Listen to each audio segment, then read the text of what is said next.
நம்ம சாட்டை அண்ணனோட சில உருட்டுக்களை பார்ப்போம் அந்த வீடியோல. அந்த ஆள் என்ன சொன்ன? சைக்கோடா ஒரு சைக்கோ கிட்ட இத்தனை லட்சம் பேர் கூடி நிக்கிறான்னு சொல்லு. ஏன் என்ன சொன்ன? போதாத குறைக்கு எங்களுடைய தமிழ்நாட்டுடைய இன்றைய சூப்பர் ஸ்டார் விஜய் அவர்களும் மறைமுகமான ஆதரவை கொடுத்திருக்காரு. இது நம்ம தளபதி கட்சியெல்லாம் ஆரம்பிக்கிறதுக்கு கொஞ்சம் முன்னாடி பேசினது, ஆரம்பிக்க போறேன் அந்த டைம்ல பேசினது. அதே மாதிரி we are waiting. இதுல எதுல உண்மை? ரெண்டும் உண்மைதானே. என்னடா சொல்ற? அவர்கிட்ட வாங்கின காசுக்கு ஏணி சின்னத்துல ஒரு குத்து, உங்ககிட்ட வாங்கின காசுக்கு தென்னை மரம் சின்னத்துல ஒரு குத்து. ஆக மொத்தம் ரெண்டு குத்துனே. மூணாவது குத்து நான் குத்தவா? குத்துனே உன் கையை தரோளமா குத்துனே. எல்லா கட்சியும் காசு வாங்குறது, எல்லா கட்சியும் போறது. எதுக்குடா இந்த மானங்கிட்ட பொழப்பு? மக்கள் செல்வாக்கு இருக்கா? எந்த மக்கள் செல்வாக்கு இருக்கு? எந்த மக்கள் போடுறது நின்னீங்க? எந்த மக்கள் பிரச்சனை விஜய் நின்றுக்காரு? ஃபிளாஷ்பேக். ஸ்டெர்லைட்ல ஆதரவாக போய்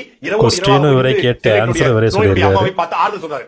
நீட் தேர்வில் இறந்து போன அனிதாவுடைய அம்மாவையும் தங்கச்சியும் பார்த்து அண்ணனை பார்த்து ஆறுதல் சொல்றாரு. மெரினா கடற்கரையில மக்கள் ஜல்லிக்கட்டுக்கு போராடிய பொழுது அந்த மக்கள் போய் நிக்கிறாரு. மனுஷனா இருக்காரு. யாரா நீ? இவ்வளவு டேலண்டட் ஆகுற. You are really a god gifted child. இந்த பையனை பார்த்தா நல்லா அடப்படுத்த கால்வா மாதிரி அழகாத்தான் இருக்கான். ஆனா என்ன வாய்தான் சரியில்லை. தெரிகிறது. கேம்பெயினை தொடங்கட்டுமா, மைக்க கையில் எடுக்கட்டுமான்னு விஜய் சொன்னாரு. அண்ணா மைக்க கையில் எடுத்தாச்சு, உங்க அண்ணன் கையில் பேக்ரவுண்ட் மியூசிக் பாருங்க. இந்த முறை விஜய் ரசிகர்களுடைய மனநிலை என்பது இந்த தேர்தலில் நாம் தமிழ்ச்சி வாக்களிக்கணும். இல்ல ஒரு மறைமுகமான ஆதரவை விஜய் அவர்கள் கொடுத்திருக்காங்க அப்படின்னு பார்க்க முடியுது. இன்னைக்கு அந்த அவருடைய படத்துடைய கோட் அப்படிங்கிறது கிரேட்டஸ்ட் ஆஃப் ஆல் டைம் அப்படிங்கிற படத்தினுடைய பாடல் வெளியா இருக்கிறது. அதுல கேம்பெயினை தொடங்கு மைக்க பிடி அப்படிங்கிற மாதிரி அவர் சொல்லியிருக்காரு. அது மைக் படத்தை அந்த இடத்துல வைக்கணும்னு அவசியம் கிடையாது. ஆனாலும் மைக் சின்னத்தை கொண்டு போய் சேர்க்கணுங்கிற ஒரு மறைமுகமான ஆதரவா பார்க்க முடியும். நேரடியாக அவர் ஆதரிக்கல, மறைமுகமான ஆதரவு தொண்டர்கள் சொல்றாரு. இல்ல மைக் இந்த இடத்துல வச்சா நிச்சயமா அது நாம் தமிழ் கட்சி தான் போய் சேரும்னு தெரிந்திருந்து வைக்கப்பட்டிருக்கு. ரெண்டு பேருடைய கொள்கையிலும் பெரிய வேறுபாடு இல்ல. உனக்கெல்லாம் வெக்கமே இல்லையாடா? சோறு தானே திங்கிற. எரிச்சல் வருது இவனை. நான் கெட்ட வாரத்துல திக்கி போயிருவேன். அப்புறம் பெத்தம் கொதிக்குது உன்னை பார்க்க போயிரு. நம்ம என்டிக்கு நண்பர்கள்லாம் சொல்லுவாங்க, நாம் தமிழருக்கு விழுந்த அந்த 8% ஓட்டும் அவங்க கொள்கையை பின்பற்றி வந்த அந்த ஓட்டு தான் சொல்லுவாங்க. ஆனால் இந்த சாட்டை சீமான் அவங்கெல்லாம் தளபதி விஜயை நமக்கு சப்போர்ட் பண்ணுற மாதிரி பேசி தான் இந்த 8% ஓட்டே வந்திருக்கு. அது இந்த லாஸ்ட் எலெக்ஷனில் உங்களுக்கு தெரிஞ்சிருக்கும். 8% 4% ஆச்சு. அதை வேற ஞாபகப்படுத்திட்டீங்க. நெஞ்சமெல்லாம் பொண்ணு அறக்கு தம்பி, மறக்க முடியல. சொல்லுங்க. நிச்சயமாக 2026 சட்டமன்ற தேர்தலில் விஜய் அவர்களுடைய இந்த கொள்கைகள், விஜயோட கொள்கை என்ன? நாம் தமிழ் கட்சியோட கொள்கை தான். இவரே ஒத்துக்கிறாரு, விஜய் அண்ணனோட கொள்கையும் நாம் தமிழர் கொள்கையும் ஒன்று தான். வேற என்ன ப்ரூஃப் வேணும்?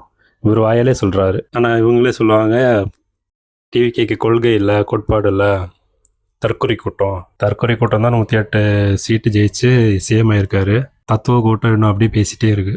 கிட்டத்தட்ட அண்ணன் சீமான் அவர்களுடைய அரசியலை ஒரு அடுத்த அப்டேட்டட் வெர்ஷனாக தான் விஜய் முன் வச்சிருக்காரு. சொல்லப்போனா அதே மாதிரியான தமிழர் அடையாளங்களை முன்னிறுத்துவது, தமிழ் முன்னோர்களை முன்னிறுத்துவது, வேலுநாச்சியாரை முன்னிறுத்துவது, கர்மவீர காமராஜருடைய நேர்மை ஆட்சியை முன்னிறுத்துவது, பாஜக தேசிய அரசியல், இந்த திராவிடம், இந்த ரெண்டுக்கும் மாற்றான ஒரு அரசியல், அது தமிழ்நாட்டு மக்களுக்கான அரசியல், சாதாரண எளிய மக்களுக்கான அரசியல், இது எல்லாத்தையுமே இன்னைக்கு மேடையில பார்க்க முடிஞ்சுது. அண்ட் சீமானுடைய அரசியலை இன்னும் கொஞ்சம் அவர் பிரம்மாண்டப்படுத்திருக்காருன்னு சொல்லலாம். ஒரு பிரம்மாண்டமா ஒரு 100 கோடி ரூபாய் செலவுல, நிச்சயமா 100 கோடி செலவாயிருக்கும். ஏன்னா இந்த மாநாட்டில் சாதாரணமான இல்ல, நிச்சயமா 100 கோடி செலவாயிருக்கும். அவ்வளவு ஒரு பிரம்மாண்டத்து மூலமாக அந்த கொள்கையை கொடுத்திருக்காரு. அதுல அவர் பெரியாரை நாம் தமிழ் கட்சி புறக்கணிக்குது, விஜய் எடுத்துக்காருல, பெரியாரையும் நாம் தமிழ் கட்சி எடுத்துக்குது. பெரியார் மட்டுமே அப்படிங்கிறது தான் நாம் தமிழ் கட்சி எதுக்குதே ஒழிய, பெரியாரும் ஒரு வழிகாட்டி என்பது நாம் தமிழ் மாற்றல. அதைத்தான் பெரியாரிகளுக்கு கொள்கை வழிகாட்டி அப்படின்னு சொல்லி விஜய் அவர்கள் சொல்றாங்க. அப்போ கிட்டத்தட்ட 2 பேருக்குமான கொள்கை பெரிய அளவுல வித்தியாசப்படல.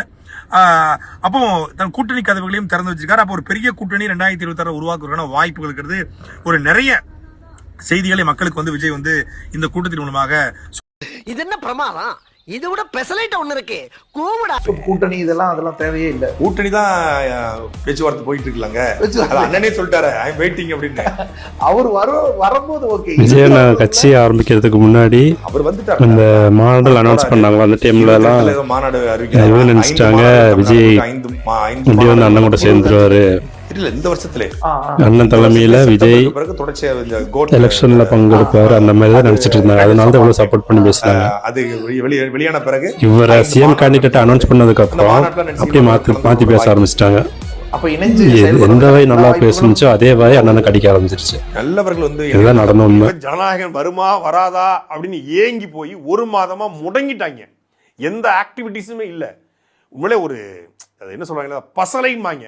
காதலனை காணாத காதலிக்கு பசலை நோய் வந்தது போல ஜனநாயகனை பார்க்காத அணில் குஞ்சுகளுக்கெல்லாம் உடம்புகளுக்கு பசலை ஆயிடுச்சு. அணில் ஏற்கனவே பச்சையா தான் இருக்கும், இப்போ மொத்த அணிலும் கிரீனா மாறிடுச்சு. பசலை நோய் வந்து பச்சை பசேல்னு ஆகி. ஆனா இந்த சாட்டை அண்ணனே ஒரு பெரிய ஒரு அணில் மாதிரி தான் பேசிட்டு இருந்தாரு கொஞ்ச நாள் முன்னாடி வரைக்கும். திடீர்னு ஒரு அணில் இல்ல கொள்கை தான் முக்கியம் அந்த மாதிரி பேச ஆரம்பிச்சிட்டாரு. வெக்கமா இல்ல, வெக்கமா இல்ல, வெக்கமா இல்ல.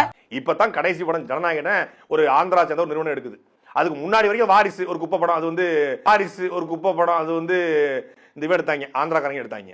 மிக சிறப்பான முறையில ஒரு குடும்பமாக உட்கார்ந்து பார்ப்பதற்கான படம் தான். அது வேற வாய், இது நார வாய். அது மாற்றுக்கிறதே இருக்க முடியாது. சும்மா எல்லாரும் சொல்லலாம் அவர் சூப்பர் ஸ்டார், இவர் சூப்பர் ஸ்டார். இதே வாய் தான் வாரிசு குப்பை படம்னு சொல்லிச்சு. தமிழ் சினிமாவோட சூப்பர் ஸ்டார் விஜய் அப்படிங்கறத இந்த வாரிசு திரைப்படத்தின் மூலமாக நிரூபிச்சிருக்காரு. சோறுங்க வேலை என்ன கேக்குறேன்.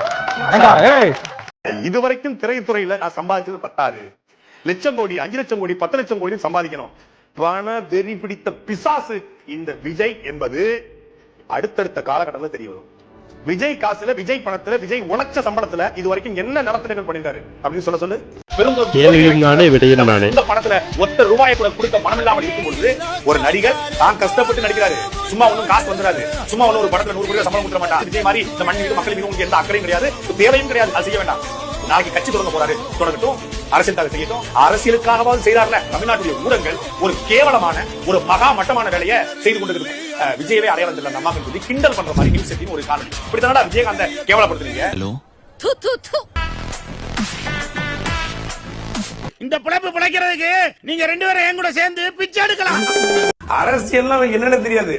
தீண்டாமை அப்படின்னா தீண்டாமைன்னா எனக்கு தெரியுமே என்னது, தீப்பந்தம் எடுத்து தீண்டாமை கொளுத்து, இதுதான் பேசி பேசி பைத்தியம் வைத்தா போல கலந்து வச்சா அப்போக்கிரி பொங்கல், அப்போக்கிரி பொங்கல், அப்போக்கிரி பொங்கல் தளபதி பாடிக்கிறாரு. அதுதான் தீண்டாம. தமிழ்ல என்ன, தமிழ் பத்தி தலைவர் அணைய பாடிக்கிறாரு. தங்க நேரத்துக்கு தான் தமிழ்நாட எழுதி தரட்டுமா, உன் கண்ணு அழகுக்கு தான் கன்னட நாட்டை வாங்கி தரட்டுமா. என்ன அர்த்தம்? கன்னட நாட்டை வாங்கி தரட்டுமா, காவிரியை வாங்கி தரணும்னு சொல்றாருங்கிறான். இதுதான் அவனுடைய அரசியல்.